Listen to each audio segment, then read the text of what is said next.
Nous allons vous présenter la séance de TD numéro 4 du chapitre déterminant. Dans cette séance, nous verrons la règle d'opération ligne-colonne qui permet de simplifier les calculs de déterminants. Nous vous présentons les consignes pour réaliser ce TD en distanciel.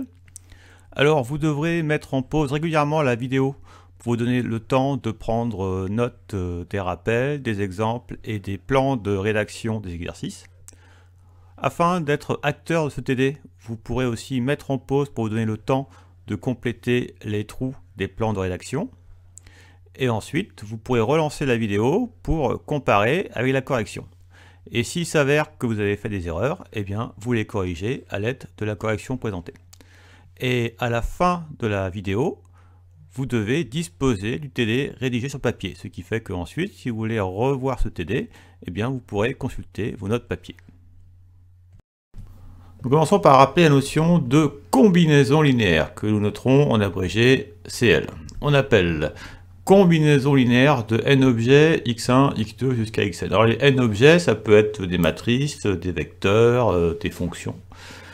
Toute expression de la forme grand X qui est égale donc à 1 réel lambda 1 fois x1 plus 1 réel lambda 2 fois x2 et ainsi de suite jusqu'à 1 réel lambda n fois xn, de manière formelle, c'est-à-dire x est égal à la somme de i égale 1 jusqu'à n des lambda i fois xi, où lambda i est un réel, chaque lambda i est un réel. On peut dire aussi que grand X est une somme pondérée des xi. Alors, un exemple, nous considérons trois colonnes. C1, donc de composante 1, 3, 2, C2 de composante 2, 1, 0, et C3 de composante 1, moins 1, 1. Et nous considérons la colonne C obtenue en calculant 2 fois C1, moins C2, plus 4C3. Alors si nous calculons C, nous remplaçons d'abord C1 et C2 et C3 par leur expression matricielle. Alors, si on veut calculer directement, on raisonne donc coefficient à coefficient. Donc, si on s'intéresse sur la première ligne, ça va donner donc 2 fois 1, 2, moins 2, 0, plus 4 fois 1, 4. Sur la deuxième ligne, ça va donner donc 2 fois 3, 6, 6 moins 1, 5, 5 moins 4, 1. Et dernière ligne, 2 fois 2, 0, non, pardon, 2 fois 2, 4, moins 0, ça fait toujours 4, et 4 plus 4 fois 1, 4 plus 4, 8. Donc on obtient la colonne 4, 1, 8. Nous avons donc défini notre colonne C comme étant égale à 2 fois C1 moins C2 plus 4C3. Et nous allons remarquer que ceci en fait est une combinaison linéaire de C1, C2 et C3 effectivement, puisque nous pouvons voir que C est égal à 1 réel lambda 1 fois C1 plus 1 réel lambda 2 fois C2 plus 1 réel lambda 3 fois C3, où lambda 1 est égal à 2, c'est le facteur de C1, lambda 2 est égal à moins 1, c'est le facteur de C2, et lambda 3 est égal à 4, c'est le facteur de C3. Ainsi, nous pouvons dire que C est une combinaison linéaire de C1, C2 et C3. On peut considérer une autre colonne qui serait calculée ainsi, en disant que D est égal à 5 fois C2 plus 7C3. Donc là, on remarque que D est égal à 1 réel fois C2 plus 1 réel fois C3. Donc nous pouvons dire que D est une combinaison linéaire des colonnes C2 et C3. On peut aussi remarquer que D est égal à 0 fois C1 plus 5C2 plus 7C3. Donc on peut aussi dire que D est une combinaison linéaire de C1, C2, C3 en posant lambda 1 égale 0, lambda 2 égale 5 et lambda 3 égale 7. Nous allons voir ensuite la propriété qui va énoncer la règle des opérations ligne-colonne dans le calcul du déterminant. Alors, cette propriété nous dit qu'on ne modifie pas la valeur du déterminant en ajoutant à une ligne une combinaison linéaire des autres lignes, et on insiste sur autres, ou en ajoutant à une colonne une combinaison linéaire des autres colonnes. Et on insiste encore une fois sur autre. Ce qui est ajouté à une colonne, c'est une combinaison linéaire des autres colonnes. En exemple, nous allons considérer une matrice A de M3 de grand R, c'est-à-dire à 3 lignes et 3 colonnes. Nous notons C1, C2, C3 les colonnes de A, et nous notons L1, L2, L3 les lignes de grand A. Nous considérons le déterminant de C1, C2 et de C3 plus 4C2 moins 7C1. Alors, nous pouvons lire que 4C2 moins 7C1, c'est une combinaison linéaire de C2 et C1. Et comme C2 et C1 sont différents de C3, ceci est une combinaison linéaire de colonnes autres que C3. Ainsi, nous pouvons lire que ici, nous avons donc C3 plus une combinaison linéaire des autres colonnes. Nous sommes bien dans la situation d'application de la règle des opérations ligne-colonne, c'est-à-dire qu'ajouter à ces 3 une combinaison linéaire des autres colonnes ne modifie pas les déterminants, c'est-à-dire que tout se passe comme si nous étions restés sur le déterminant de C1, C2 et C3. Nous passons au suivant. Déterminant de C1, C2 plus 5, C3, C3. Alors nous pouvons remarquer que 5, C3, c'est une combinaison linéaire de C3, et donc on peut dire aussi que c'est une combinaison linéaire de colonnes autres que C2. Ainsi, nous avons ici C2 plus une combinaison linéaire des autres colonnes, c'est-à-dire des colonnes qui sont autres que C2. Nous sommes dans la règle d'application, dans la situation d'application de la règle d'opération ligne-colonne, c'est-à-dire qu'ajouter à C2 une combinaison linéaire des autres colonnes ne modifie pas les déterminants, c'est-à-dire que tout se passe comme si nous étions restés sur le déterminant de C1, C2 et C3. Nous considérons maintenant le déterminant de 3C1 plus 4C2 moins C3, C2, C3. Alors, nous remarquons ici que 4C2 moins C3, c'est une combinaison linéaire de C2 et C3, c'est-à-dire de colonnes qui sont autres que C1. Mais, comme nous avons un facteur 3 devant C1, nous ne pouvons pas dire que cette expression est de la forme C1 plus une combinaison linéaire des autres colonnes à cause du facteur 3. Donc ainsi, nous ne pouvons pas dire que multiplier C1 par 3 et ajouter 4C2 moins C3 ne modifie pas ce déterminant. C'est-à-dire que ce déterminant-là est différent du déterminant de C1, C2, C3 en général. Par contre, ce que nous pouvons dire, c'est que si nous considérons ici, donc on appelle ça par exemple C1', cette colonne-là on l'appelle C1', je peux faire ressortir ici, C1'. Donc on peut dire par contre que nous avons ici la colonne C1' plus une combinaison linéaire des colonnes autres que C1', donc ça c'est égal en fait au déterminant de C1', C2, C3, c'est-à-dire de 3C1, C2, C3. Et en mettant le 3 en facteur, ça nous donne donc 3 fois le déterminant de C1, C2, C3, et donc ça on pouvait aussi l'établir à l'aide de ce qu'on avait vu dans le TD précédent. Nous allons maintenant présenter la règle de cumul des opérations ligne-colonne. On peut cumuler des opérations ligne-colonne si les lignes, respectivement les colonnes, ajoutées sont fixes. Alors nous allons présenter plusieurs exemples pour illustrer ce qui est écrit. Nous considérons le déterminant de L1, L2 plus 3L1, L3 moins 7L1. Alors lorsque nous voyons L2 plus 3L1, nous voyons que c'est L2 plus une combinaison linéaire de colonnes autres que L2, donc c'est une opération ligne-colonne.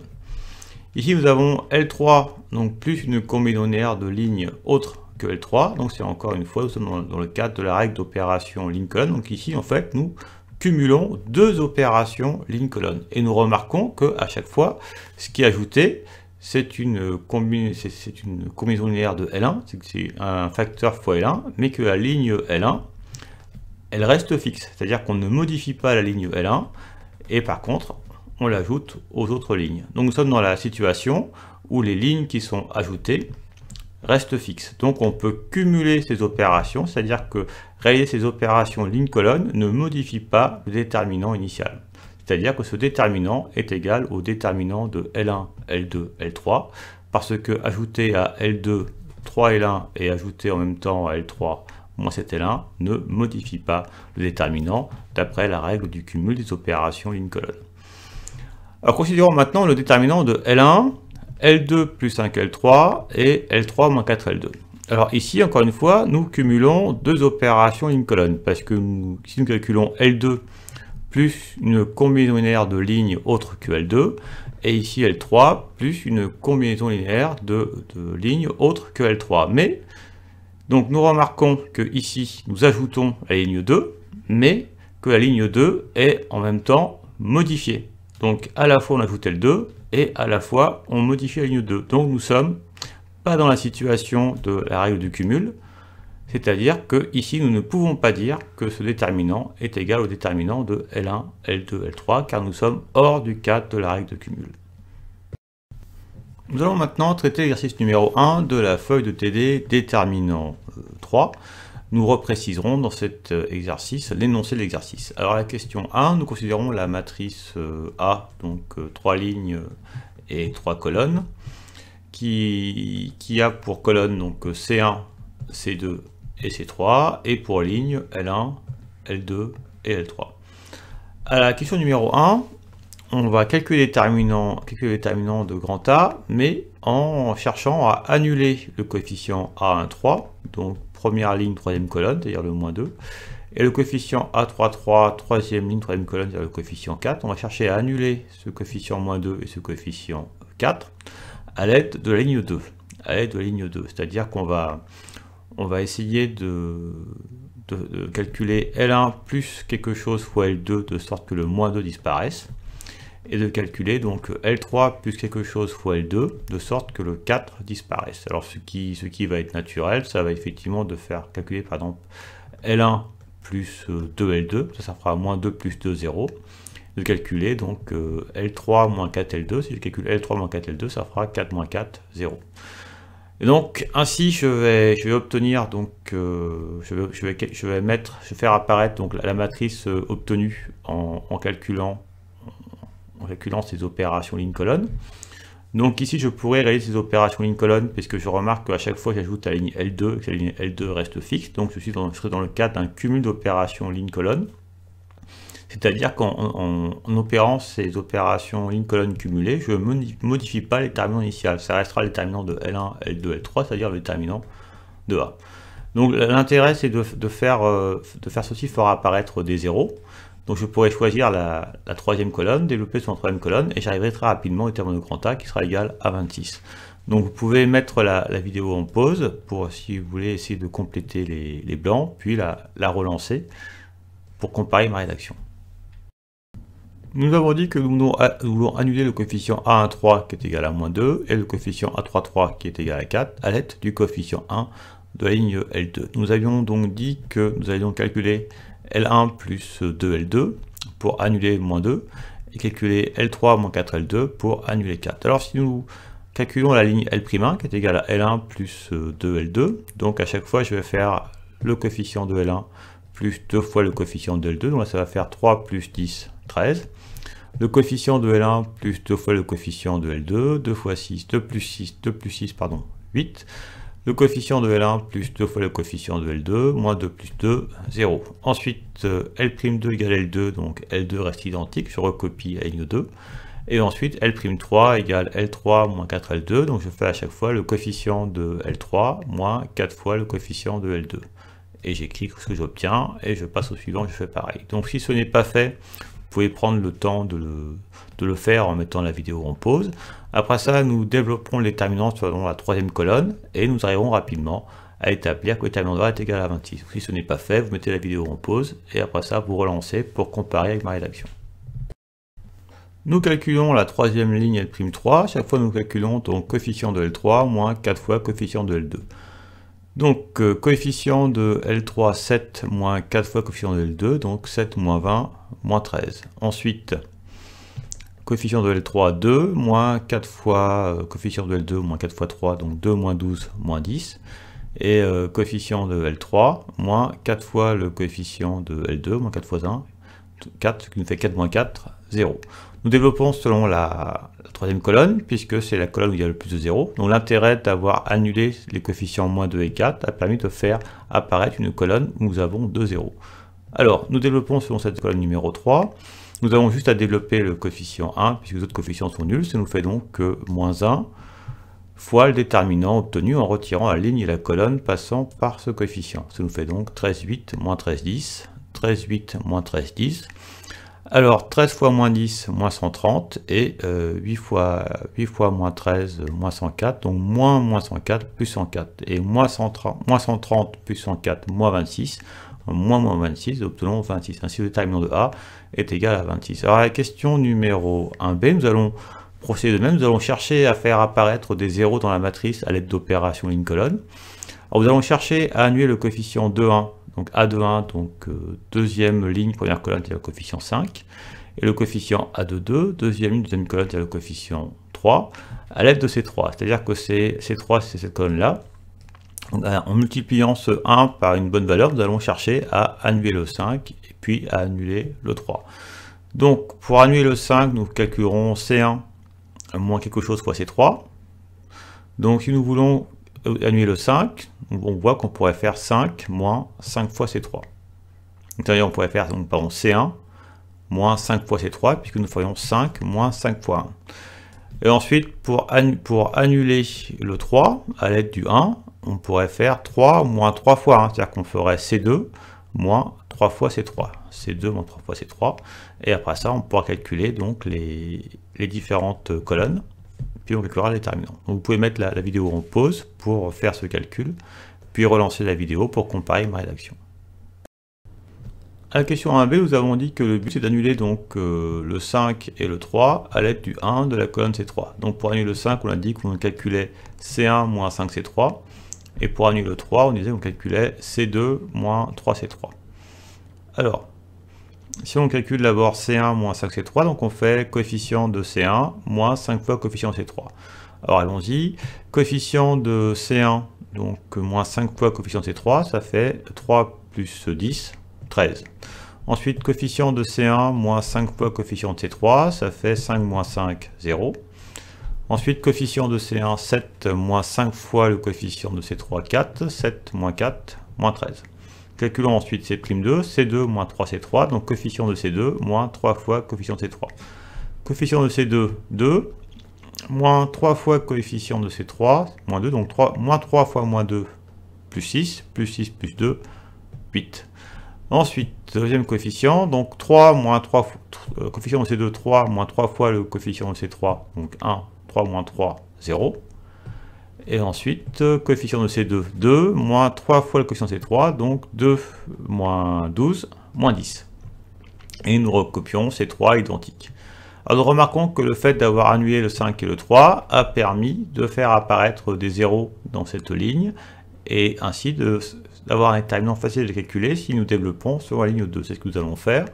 Nous allons développer sur la ligne 2, donc si vous ne l'avez pas fait, vous pouvez mettre la vidéo en pause pour vous donner le temps de faire ce calcul, et vous verrez que nous obtiendrons à nouveau le même déterminant.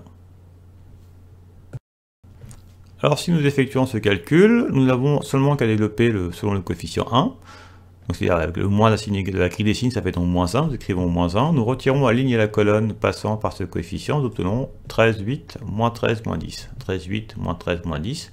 13 fois moins 10, moins 130. 8 fois moins 13, moins 104, donc moins 104, plus 104. Moins 130 plus 104, moins 26, moins 26, plus 26. Nous allons ensuite passer à la question numéro 2 qui sera sur la page suivante. À la question numéro 2, nous considérons une matrice A à 4 lignes et 4 colonnes. La première colonne s'appelle C1, la deuxième colonne s'appelle C2, la troisième colonne s'appelle C3 et la quatrième colonne s'appelle C4. Alors l'idée c'est que si on calcule les déterminants de A, là nous avons une matrice à 4 lignes, 4 colonnes. Si nous développons selon une ligne, une colonne, on va se retrouver avec 4 déterminants 3, 3. Donc on va avoir un calcul assez fastidieux. L'idée ça va être d'utiliser des opérations ligne-colonne pour faire apparaître des zéros, de sorte à avoir un calcul qui va être beaucoup plus simple. Alors ici ce qu'on vous conseille de faire, c'est d'ajouter les colonnes C2, C3 et C4 à la colonne C1. Donc ainsi, on va écrire les opérations réalisées pour s'assurer qu'elles sont bien dans le cadre des règles d'opération ligne-colonne. Donc on écrira ce que vaut la nouvelle colonne C'1. Si on ajoute à C1, C2, C3, C4, ça va être tout simple. Nous allons avoir donc C'1, la nouvelle colonne qui sera égale à C1 plus C2 plus C3 plus C4. Ensuite, pour les colonnes qui sont autres que 1, c'est-à-dire les colonnes 2, 3 et 4, comme on ne va rien leur faire, elles vont rester identiques, c'est-à-dire qu'on aura C'2 qui sera égal à C2, C'3 qui sera égal à C3, et C'4 qui sera égal à C4. C'est-à-dire que pour I qui vaut 2, 3, 4, C'I est égal à Ci. Donc on va écrire la matrice obtenue entre les deux traits, et ensuite on notera L'1 la ligne obtenue, et on retranchera cette première ligne aux autres lignes, et on verra que cela fera apparaître des zéros. Donc, alors si on commence par écrire les opérations que nous allons réaliser. Nous allons donc réaliser C'1 qui va être égal à C1 plus C2 plus C3 plus C4. Donc on ajoute bien C2, C3, C4 à C1. Et on laisse les lignes 2, 3, 4 identiques. Donc C2 égale C2, C3 égale C3, C4 égale C4. Alors si on veut calculer les coefficients apparaissant sur la première ligne, alors ce qu'on fait, c'est qu'on fait coefficient de C1 plus coefficient de C2 plus coefficient de C3 plus coefficient de C4. Alors sur la première ligne, ça va donner donc coefficient de C1, 2, coefficient de C2, 3, coefficient de C3, moins 1, et coefficient de C4, 2, et on fait la somme de ces 4 coefficients. Donc 2 plus 3, 5, 5 moins 1, 4, 4 et 2, 6, et on écrit. Ça, c'est le premier coefficient. Et ensuite, pour les 3 autres coefficients, comme ce coefficient-là est sur C2 et que C2 reste identique, ce coefficient reste identique, comme le coefficient moins 1 est sur C3 et que C3 reste identique, le coefficient reste identique, et comme le coefficient 2 est sur la colonne C4 et que C4 reste identique, C2 reste identique. Donc vous pouvez, ainsi de suite, continuer à compléter la matrice obtenue, c'est-à-dire la matrice pour laquelle on calcule le déterminant, en réalisant ces opérations ligne colonne. Alors on peut aussi la remarquer que lorsqu'on écrit C1 plus C2 plus C3 plus C4, on a bien donc C1 plus une combinaison linéaire des autres colonnes. Vous vous souvenez dans le cadre d'application de la règle des opérations ligne colonne. Donc vous pouvez mettre la vidéo en pause et tenter de compléter par vous-même les coefficients que nous allons voir apparaître pour ce déterminant. Alors voici les coefficients qu'on obtient. Alors on sait que les colonnes 2, 3 et 4 restent identiques, donc on pouvait les reporter à identiques, C2, C3 et C4. Et ensuite, on sait que le coefficient qui est sur la première colonne est obtenu en faisant la somme des coefficients qui sont sur la ligne associée. Donc, pour avoir le coefficient de la première colonne sur la deuxième ligne, on calcule donc la somme des coefficients sur la deuxième ligne. Donc 3 plus 2, 5, 5 et 4, 9, 9 moins 3, 6. Ensuite, pour avoir le coefficient de la première colonne sur la troisième ligne, on calcule donc la somme des coefficients sur la troisième ligne. Donc moins 1 plus 4, 3, 3 et 3, 6. Et pareillement pour la dernière ligne, on calcule la somme. Donc 2 moins 3, moins 1. Moins 1 plus 2, 1, 1 plus 5, 6. Donc nous remarquons que nous ne voyons apparaître que des 6 sur la première colonne. Alors ce qu'on peut, donc on appelle L'1 la nouvelle ligne, L'2 la nouvelle ligne, L'3 la nouvelle ligne, L'4 la nouvelle ligne obtenue suite aux opérations ligne-colonne que nous venons de faire. Et on se dit que si on retranchait L'1 aux autres lignes, le 6 de la première ligne viendrait se retrancher aux autres 6 et on verrait apparaître des zéros, ce qui nous permettrait d'avoir un déterminant facile à calculer. Alors si on regarde ce qui se passe pour les deux premières lignes, donc la première ligne L'1 on la laisse à identique, donc L seconde 1 égale L'1.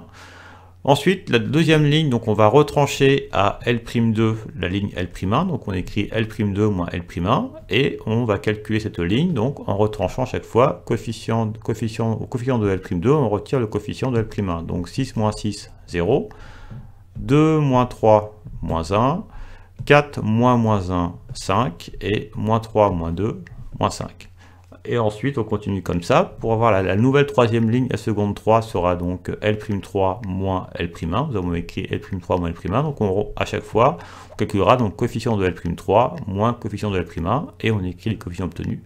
Et pareil pour la quatrième ligne, on calculera donc L'4 moins L'1 et à chaque fois, ça sera coefficient de L'4 moins coefficient de L'1. Vous pouvez ainsi compléter ces deux lignes. Et ensuite, nous développerons selon la première colonne, puisque dans cette colonne, nous aurons fait apparaître 3 zéros, ce qui fait que nous aurons un déterminant 4, 4 qui sera soudain beaucoup plus facile à calculer que si nous étions restés sous la forme initiale. Alors, vous pouvez mettre la vidéo en pause et tenter de compléter les blancs. Puis après ça, relancer la vidéo pour comparer avec ma rédaction. Nous calculons L seconde 3 qui est égal à L'3 moins L1. Alors, donc à chaque fois, coefficient de L'3 moins coefficient de L'1, donc 6 moins 6, 0, 4 moins 3, 1, 1 moins 1, 2, et 2 moins 2, 0. Ensuite nous calculons L'4 moins L'1, donc coefficient de L'4 moins coefficient de L'1, 6 moins 6, 0, moins 3, moins 6, 2, moins 1, 3 et 5 moins 2, 3. Alors cette manipulation permet de faire apparaître effectivement 3 zéros dans la première colonne. Aussi, nous allons chercher à calculer ce déterminant en développant selon la première colonne. Alors si vous ne l'avez pas encore fait, vous pouvez mettre la vidéo en pause et tenter de compléter par vous-même pour arriver à moins 576, qui est la réponse à obtenir. Et après ça, vous pouvez relancer la vidéo pour comparer avec ma rédaction. Alors nous développons sur la première colonne, donc effectivement, si nous avons, comme nous avons 3 zéros, nous avons juste le 6 à mettre en facteur, et en retirant la première ligne et la première colonne, c'est-à-dire la ligne et la colonne passant par 6, on voit apparaître donc cette matrice dont nous allons devoir calculer le déterminant. Nous choisissons de calculer ce déterminant en développant selon la deuxième ligne, par exemple, puisqu'il y a un 0. Alors si nous détaillons le calcul, nous faisons apparaître donc les signes de la grille des signes, et ensuite, nous opérons le développement. Commençons par écrire le coefficient -1. Nous retirons la ligne et la colonne passant par ce coefficient. Nous lisons 5, -5 et 3 et 3. 3 et 3. Ensuite, nous écrivons le coefficient suivant, le coefficient 2. Nous retirons la ligne et la colonne passant par ce coefficient. Nous lisons -1, -5 et -6 et 3. -1, -5, -6, 3. Et nous n'avons pas à écrire le troisième coefficient puisqu'il est nul. Donc ça ferait 0 fois un déterminant qui va donner 0. Alors, le premier déterminant de 2 va donner donc 15, moins 15, 15 plus 15 qui nous fait 30, avec un moins devant, ça nous fait donc moins 30. Et ensuite, le second déterminant, ça nous fait donc moins 3, moins 5 fois 6, donc moins 3, moins 30.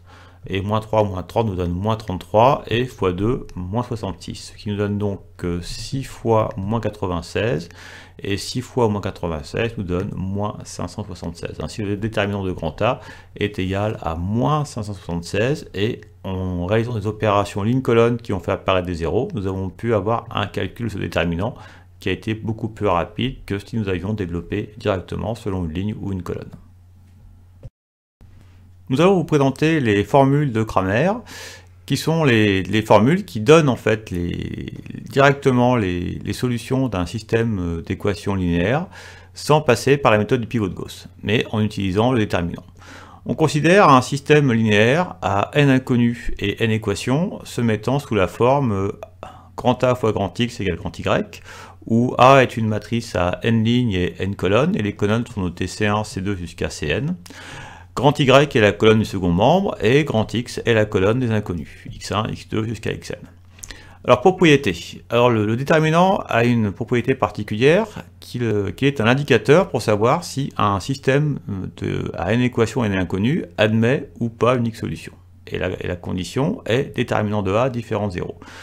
Le déterminant de A est différent de 0 si et seulement si le système AX égale Y admet un unique n-uplet x1, x2 jusqu'à xn solution.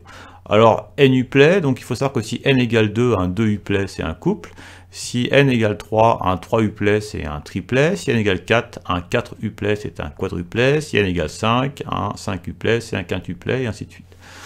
Alors, et les formules de Cramer m'ont donné donc les formules pour x1, x2 jusqu'à xn. Alors, pour i compris entre 1 et n, nous avons que xi est égal à 1 sur le déterminant de A fois le déterminant de C1, C2 jusqu'à... Alors l'idée c'est que la ième colonne est remplacée par y, et les autres sont identiques. Donc ça va faire C1, C2 jusqu'à CI-1. À la place de CI, on a y, CI plus 1, puis ainsi de suite jusqu'à Cn. Donc on remplace, pour avoir xi, on remplace la ième, enfin la colonne CI par grand Y. Et on calcule le déterminant, et après ça on multiplie par 1 sur le déterminant de A. Nous allons commencer par un exemple avec un système à deux équations inconnues. Alors nous considérons le système suivant à deux inconnus, x1, x2, à deux équations, où la première équation est donc x1 plus 2x2 égale 1, et la deuxième, x1 plus 5x2 égale 3.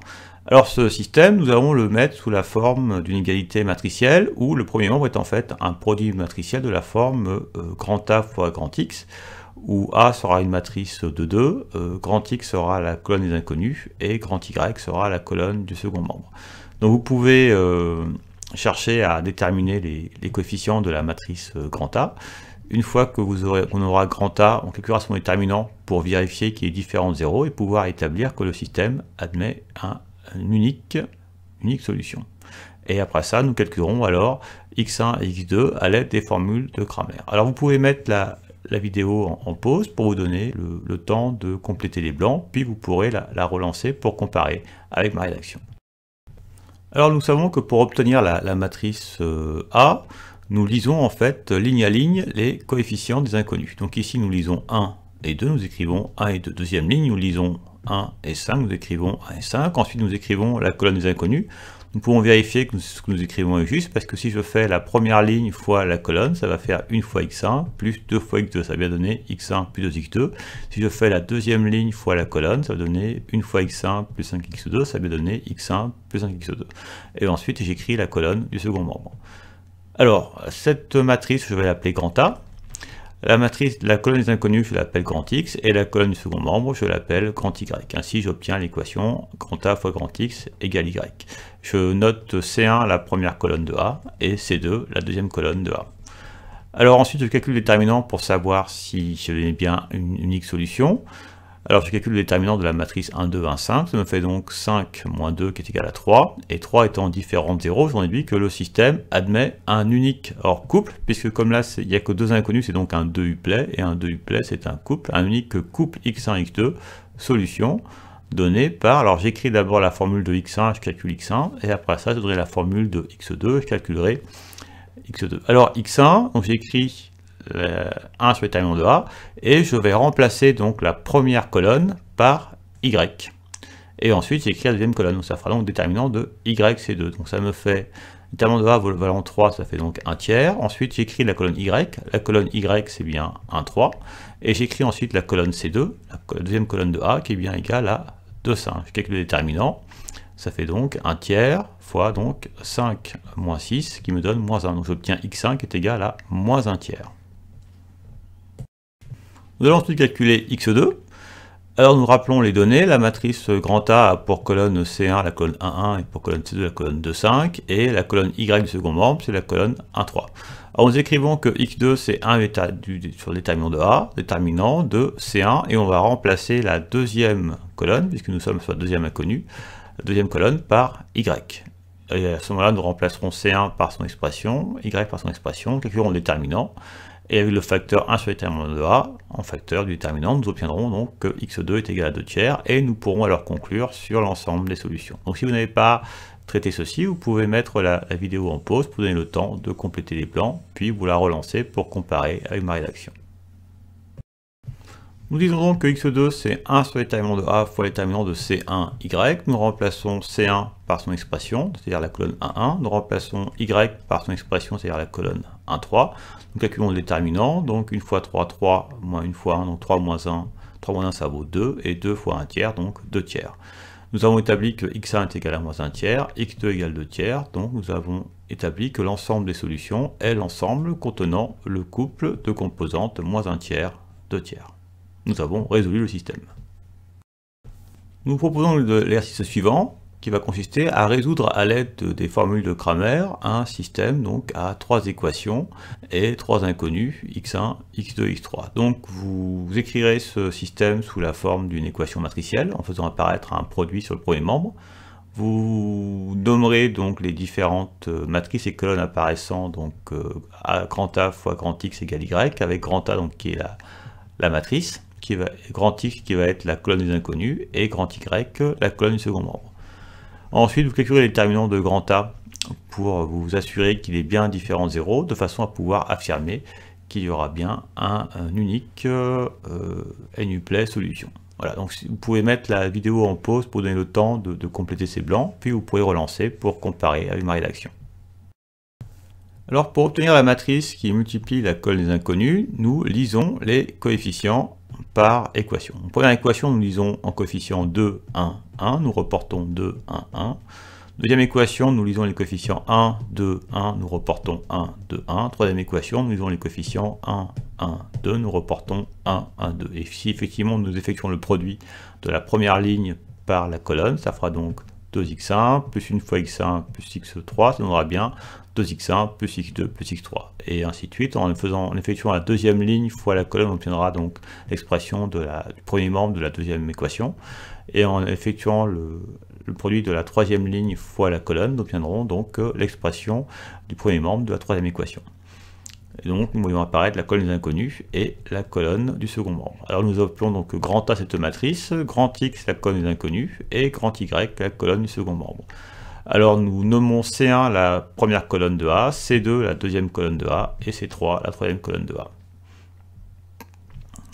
Et donc grand Y est égal à 7, 8, 9, et grand X est égal à X1, X2, X3. Alors nous calculons le déterminant de grand A. Alors nous choisissons de développer selon la première ligne, donc ça n'a pas d'importance, on aurait pu choisir de développer selon une autre ligne ou une colonne. Alors nous écrivons le premier, le coefficient, 2, nous retirons la ligne et la colonne passant par le coefficient, nous lisons 2, 1, 1, 2, 2, 1, 1, 2, nous écrivons ensuite le coefficient suivant, moins 1, nous retirons la ligne et la colonne passant par ce coefficient, on obtient donc 1, 1, 1, 2, 1, 1, 1, 2, nous écrivons le troisième coefficient, plus 1, et nous retirons la ligne et la colonne passant par ce coefficient, ça nous donne donc 1, 2 et 1, 1, 1, 2, 1, 1. Donc le premier déterminant vous donner donc 4 moins 1, cela nous fera donc 3, et 3 fois 2, 6. Le deuxième déterminant nous donnera donc 2 moins 1, 1, avec un moins devant, ça donnera donc moins 1, et le troisième déterminant, donc 1 moins 2, moins 1, 1 fois 1, moins 1. Donc ça fera donc moins 1, 6 moins 2, 4. Nous obtenons ainsi que le déterminant de A est égal à 4. Nous pouvons conclure que le déterminant de A est différent de 0, donc le système admettra un unique, alors 3 uplets solution, et un 3 uplet c'est un triplet. Donc avec x1, donc un unique triplet x1, x2, x3.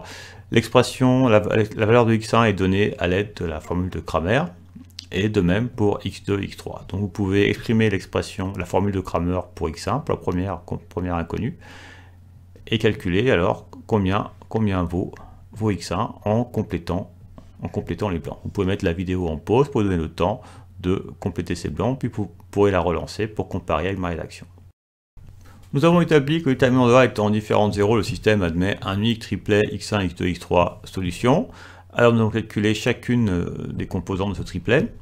Alors nous savons que x1, la première composante est égale à 1 sur le déterminant de A, donc je remplace la première colonne par y, et C2 et je laisse donc la colonne C2 de A et la colonne C3 de A. Donc ça va me donner un quart, la colonne Y elle vaut 7, 8, 9, la colonne C2 vaut 1, 2, 1, et la colonne C3 vaut 1, 1, 2. Je choisis de développer selon la première ligne, mais ça n'a pas d'importance, j'aurais pu choisir une autre ligne ou une autre colonne.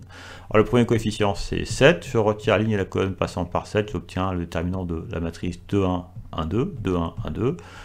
Le deuxième coefficient c'est moins 1, j'écris moins 1, je retire la colonne et la ligne passant par moins 1, je lis donc 8, 1, 9, 2, 8, 1, 9, 2, j'écris le troisième coefficient, plus 1, je retire la ligne et la colonne passant par plus 1, et je lis 8, 2, 9, 1, j'écris 8, 2, 9, 1, et ensuite j'effectue ce calcul que vous savez bien faire. Donc le deuxième déterminant ça va me donner donc 4 moins 1, qui vaudra 3, et 3 fois 7, 21.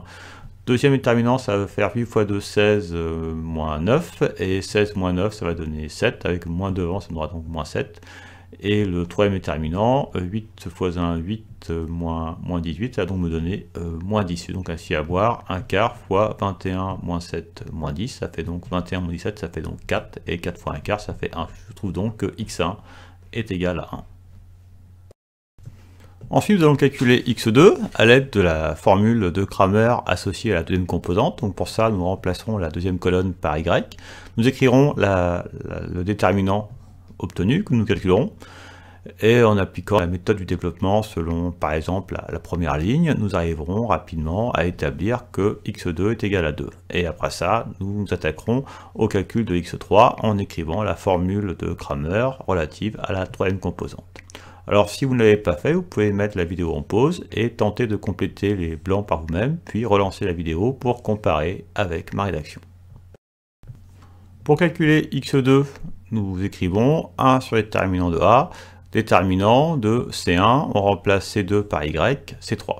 Alors C1 c'est la colonne 2, 1, 1, Y c'est la colonne 7, 8, 9, et C3 c'est la colonne 1, 1, 2, et nous savons que le déterminant de A est égal à 4. Nous choisissons de développer selon la première ligne, c'est tout à fait arbitraire, on aurait pu choisir une autre ligne, une autre colonne. Alors nous écrivons le coefficient 2, nous retirons la ligne et la colonne du coefficient, nous trouvons donc 8, 1, 9, 2, nous écrivons 8, 1, 9, 2, nous écrivons le coefficient moins 7, nous retirons la ligne et la colonne passant par moins 7, nous lisons 1, 1 et 1, 2, donc 1, 1, 1, 2, nous écrivons le coefficient plus 1, nous retirons la ligne et la colonne passant par plus 1, et donc nous lisons 1, 8, 1, 9, 1, 8, 1, 9. Donc après ça, on effectue le calcul. Donc le premier déterminant, ça va faire 8 fois 2, 16 moins 9, 16 moins 9. Deuxième déterminant, ça va faire 1 fois 2, moins 1, 2 moins 1. Troisième déterminant, ça va faire donc 9 moins 8, 9 moins 8, 1. Donc ainsi, on va obtenir un quart Donc premier produit ça va faire donc 2 fois 7, deuxième produit ça va faire donc moins 7 fois 1, c'est-à-dire moins 7, et dernier produit, en fait il n'y a pas de produit, c'est juste 9.8 qui vous donne 1. Donc on va arriver à 14 moins 7 plus 1, ce qui va faire donc 15 moins 7, 8, et 1 quart fois 8, ça nous donne 2. Ainsi x2 est égal à 2. La formule pour x3, donc on écrit encore une fois, 1 sur le déterminant de A, déterminant de C1, C2, et on remplace la troisième colonne par Y, ce qui va nous donner donc 1 quart fois ce déterminant. Et on trouvera en effet dans le calcul x3 égale 3, donc ça je vous laisse le vérifier chez vous. Et donc le bilan, nous avons établi que le système admet donc pour ensemble de solutions l'unique triplet de composantes 1, 2 et 3. Voilà, donc fin de cette séance de TD.